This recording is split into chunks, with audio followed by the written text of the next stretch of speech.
Hello friends, welcome to our YouTube channel जिसका नाम है Beyond Books education justifying education. So guys, आज हम पढ़ने वाले हैं स्टैंडर्ड 10 सोशल साइंस और मैं आपका friend and tutor Ashish Bachwani. आज हम पढ़ने वाले हैं chapter number 3 part 5। So guys, आज हम क्या पढ़ने वाले हैं, what we are learn today. एक बार उसको रिवाइज कर लेते हैं और देख लेते हैं।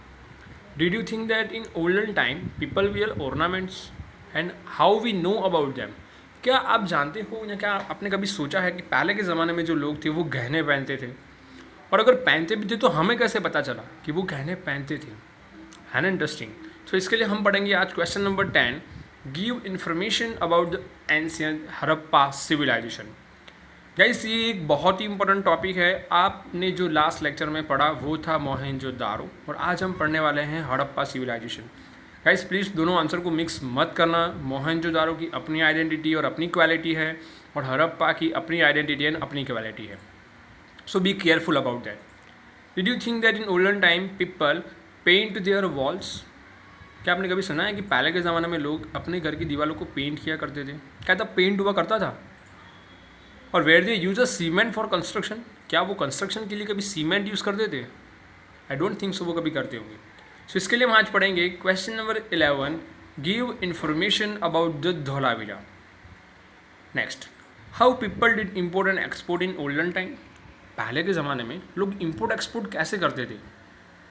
बुलोक कार्ट पे तो पॉसिबल नहीं है ना इतना दूर तक जाना और आना। एंड सिमिलरली अगर इम्पोर्ट एक्सपोर्ट होता भी था तो कैसे? Which means of transportation they used. इसके लिए आज हम पढ़ने वाले हैं Lothal was an important pot इन गुजरात। इसके बारे में हम पढ़ेंगे।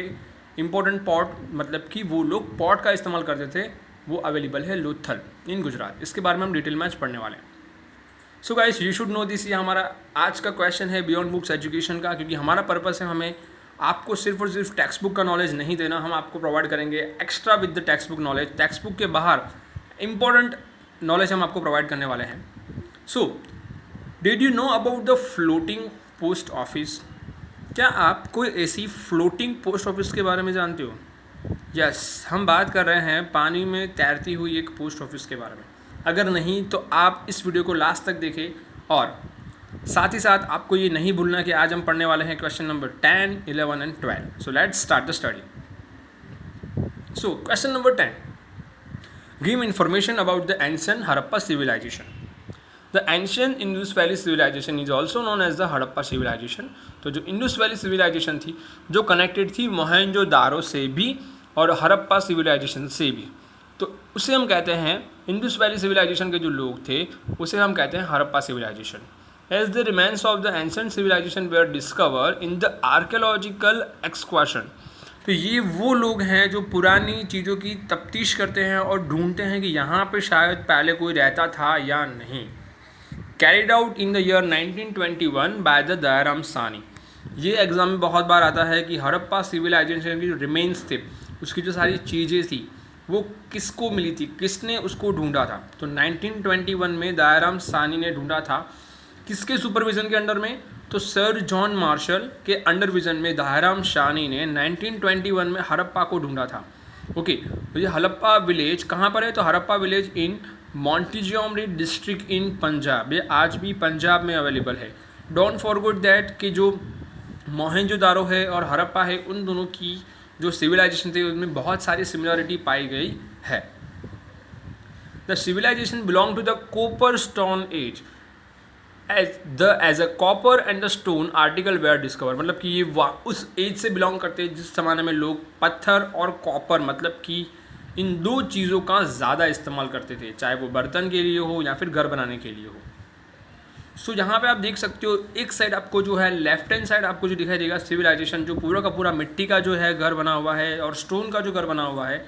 जबकि आप राइट हैंड साइड देख सकते हो एक स्कल्पचर है, वो है एक कॉपर का बना हुआ स्कल्पचर। तो this is the combination of copper stone as. Systematic town planning was a distinct feature of Harappa. मतलब कि हड़प्पा का जो टाउन प्लानिंग था वो बहुत ही अलग था। जैसे आपने लास्ट वीडियो में देखा कि हमने मोहनजोदड़ो का एक टाउन प्लानिंग देखा जो एक यूनिक फीचर था, वैसे ही हड़प्पा का भी टाउन प्लानिंग सिमिलर था और उसकी आइडेंटिटी अलग थी। यहाँ पे भी हमने सेम मोहनजोदारो की तरह फोर्ट और ग्रेनिस के भी बहुत सारे रिमार्केबल पॉइंट्स पाए हैं। मतलब कि मोहनजोदारो में भी फोर्ट थे और ग्रेनिस के लिए फैसिलिटी थी। सिमिलरली हड़प्पा सिविलाइजेशन में भी फोर्ट और ग्रेनरीज के लिए भी फैसिलिटी अवेलेबल थी। The evidence of the use of the various type of the ornament were also excavated. जो हमें कैसे पता चला, क्योंकि दयाराम साहनी ने 1921 में जब एक्सक्वाट किया तब जाके हमें पता चला कि यहाँ पे भी जो लोग रहते थे वो लोग ऑर्नामेंट्स पहनते थे, क्योंकि हमें बहुत सारे ऑर्नामेंट्स भी मिले हैं और उनके प्रूफ भी मिले हैं। ओके सो गाइस, हम जाते हैं नेक्स्ट क्वेश्चन की तरफ। हमारा नेक्स्ट क्वेश्चन है give information about the Dholavira और write about the ancient Indian city of Dholavira. तो हम आज यहाँ पर पढ़ने वाले हैं धोलावीरा के बारे में और उसकी इन्फॉर्मेशन कलेक्ट करने वाले हैं कि धोलावीरा क्या है। Dholavira is situated about 140 kilometre from Bhuj in Khadirbet in Bhachau taluka. आप सबने तारक मेहता तो देखा होगा, उसमें जो जेठालाल का जो गांव है बचाऊ, दैट इज़ द परफेक्ट, या यू कैन अंडरस्टैंड। बचाऊ वहाँ पे ही, वहाँ से 140 किलोमीटर दूर खदीरबेट भूज में हमें इसके एक्सपांशन मिले हैं। जो प्लेस हमें मिली है उसे हम कहते हैं Dholavira. This ancient town is contemporary of the Harappa and has the feature of the Indus valley civilisation. अब आप सबको पता हो जो सिंधु रिवर है उसको हम लोग इंडस वैली सिविलाइजेशन भी कहते हैं, और उसके अंत तक जो उसका जो एंड था वो कच्छ में आके ख़त्म होता था। तो यहाँ पे भी हम कह सकते हैं कि इंडस वैली सिविलाइजेशन का भी धोलावीरा के साथ अच्छा कनेक्शन है। The archaeological department of the Gujarat state had surveyed this site of an ancient civilisation in 1990 under the guidance of Ravindra Singh Bisht. तो इसको फाइंड किसने किया था? गुजरात के आर्कियोलॉजिकल डिपार्टमेंट के पर्सन रविंद्र सिंह बिसात ने 1990 में इसको आइडेंटिफाई किया था और उन्होंने एक रिपोर्ट दी थी कि ये एक धोलावीरा प्लेस है, यहाँ पे भी बहुत सारे लोग पहले रहते थे। The place and the wall in the main town were painted in the white colour. That means उस टाइम में भी लोग अपने घर की वॉल को कलर करते थे। यस, इन 1990 में हमें जो एक्सपांशन मिले, ये हमें सिर्फ एक्सपांशन मिले या हमें सिर्फ प्रूफ मिला है कि लोग रहते थे। ये अभी तक नहीं प्रूफ हो चुका कि ये कितने साल पुराने हैं, 1000, 2000, 500, 700, बट हम ये कह सकते हैं कि यहाँ पे जो भी लोग रहते थे वो अपने घर की दीवारों को कलर किया करते थे। और उनके घरों की जो दीवार है वो कैसे बनती थी? Strong fortification around the town suggested strong security. मतलब उनका जो घर था वो बहुत ही स्ट्रॉन्ग था। उनको घर बनाने के लिए स्टोन, ब्रिक्स एंड क्ले, इन सारी चीज़ों का उन्होंने इस्तेमाल किया था for the construction of the fortification. मतलब कि उनका जो महल हुआ करता था राजा का, या फिर हम कह सकते हैं कि जो विलेज है उसके आसपास की जो दीवार है वो स्टोन, ब्रिक्स या फिर क्ले मतलब कि मिट्टी की बनी हुई थी। मतलब कि वो लोग सीमेंट का इस्तेमाल नहीं करते थे। Arrangement was made for the purification and the filtration of the water. तो अभी भी आपके घर पे जो पानी आता है वो एकदम क्लियर एंड प्योर होता है, वैसे ही उस टाइम में लोगों के घर पे भी प्योर एंड क्लियर पानी आता था। उसके भी प्रूफ हमें यहाँ से मिले हैं। Dholavira was a systematically plan town. आज के ज़माने के कंपेयर की तरह ही बहुत ही सिस्टमेटिकली और बहुत ही अच्छी तरह से बनाया हुआ टाउन प्लानिंग था। This is the some pictures of the Dholavira. तो यहाँ पे आप देख सकते हो फर्स्ट पिक्चर है धोलावीरा की, और वहाँ पे मतलब जो लोग रहते थे उनके घर की अंदर की पिक्चर है। सेकंड में आप देख सकते हो कि वहाँ पे कैसे रोड वगैरह होते थे, और यहाँ पे थर्ड पिक्चर में आप देख सकते हो कैसे वो टाउन में रहते थे। और जो फोर्ट है उसकी बड़ी बड़ी जो है लंबी लंबी दीवारें हैं और वो चारों तरफ से गाँव के लोगों को, यहाँ पे जो अंदर के लोगों को प्रोटेक्ट कर रही है। सो ये था हमारा आज का क्वेश्चन धोलावीरा। नेक्स्ट, ये हमारा आज का लास्ट क्वेश्चन है, question number 12। Lothal was an important port in Gujarat. Explain right about the ancient city of Lothal. ये भी बहुत बार एग्जाम में आ चुका है, तो इसको थोड़ा ध्यान से पढ़िए।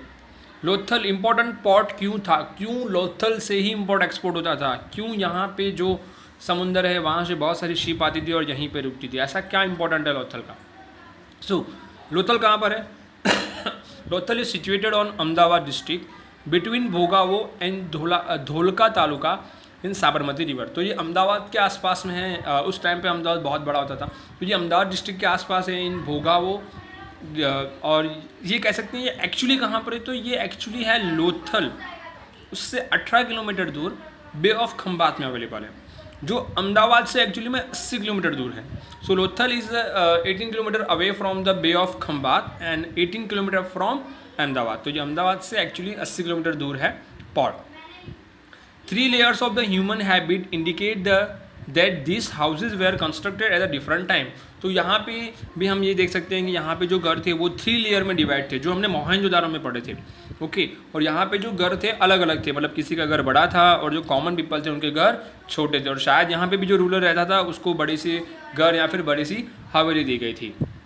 Then huge dockyard. अब what is the meaning of dockyard? तो डॉकयार्ड जैसे आप रेलवे स्टेशन पे जाते हो जहाँ पे बहुत सारी ट्रेन्स आके रुकती है, आप बस स्टेशन पे जाते हो, सिमिलरली जहाँ पे बहुत सारी शिप आती है, बहुत सारी शिप आके रुकती है और वहाँ से जो उनके गुड्स हैं, उनका जो सामान है लोड अनलोड होता है, और वहाँ पे जो कहते हैं कि एक अच्छा सा स्टोर रूम भी होता है जहाँ पे वो लोग अपनी सारी चीज़ें स्टोर करके रखते हैं, that is the known as a dockyard. तो यहाँ पे huge dockyard was constructed toward the low eastern part of the town to facilitate entire of the ship in the time of the high tide. मतलब वहाँ पे dockyard में जब Tide मतलब कि हम कह सकते हैं जब समुद्र में बहुत सारी पानी की बड़ी बड़ी लहरें आती थी, उस टाइम के अंदर यहाँ पे हम लोग बड़ी बड़ी शिप्स को स्टोर कर सकते हैं, और यहाँ पे हम बड़ी बड़ी शिप्स को एक जगह पे इकट्ठा करके उसको संभाल सकते हैं। The large godowns indicate undertaking of import export trade. तो हम कह सकते हैं यहाँ पे बहुत बड़ा गोडाउन भी हुआ करता था ताकि लोग अपने जो गुड्स हैं उसको इम्पोर्ट एक्सपोर्ट करते समय यहाँ पे संभाल के रखें। एंड देन अगर हम बात करें, Lothal was a rich and prosperous port town in the ancient Indus valley civilisation. तो जो लोथल है वो बहुत ही बड़ा इम्पोर्ट एक्सपोर्ट टाउन हुआ करता था उस टाइम के अंदर इंडस वैली सिविलाइजेशन में। सो गाइज, आज का हमारा riddle question, beyond Books education question, you should know this. तो हमने सबसे पहले आपको क्वेश्चन पूछा था फ्लोटिंग पोस्ट ऑफिस। लोगों दिक्कत तो आपको पता चल ही गया होगा कि ये फ्लोटिंग पोस्ट ऑफिस इंडिया में ही है। यस, और फ्लोटिंग पोस्ट ऑफिस, पानी में तैरता हुआ पोस्ट ऑफिस। अब सवाल ये है कि ये पोस्ट ऑफिस बनाने की ज़रूरत क्या है, और ये पोस्ट ऑफिस अगर तैरता हुआ है तो है कहाँ? So let's should know. You should know this. India has the largest postal network in the world with over 1,55,015 post office. दुनिया में सबसे ज़्यादा पोस्टल नेटवर्क किसका स्ट्रॉन्ग है और किसके सबसे ज़्यादा पोस्ट ऑफिस हैं? इंडिया के। इंडिया में टोटल 1,55,015 जितने पोस्ट ऑफिस हैं।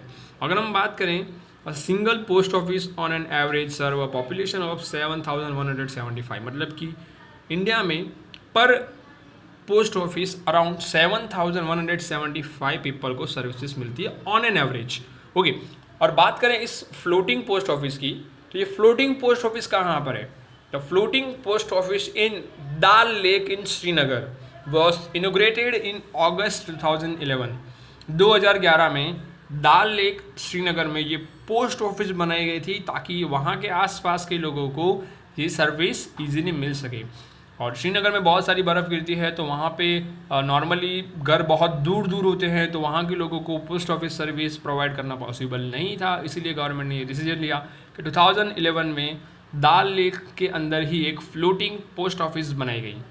है ना इंटरेस्टिंग? सो गाइस, अगर आपको इस वीडियो के रिलेटेड कुछ भी क्वेश्चन है तो आप हमें कॉमेंट सेक्शन में बता सकते हैं। Thank you so much.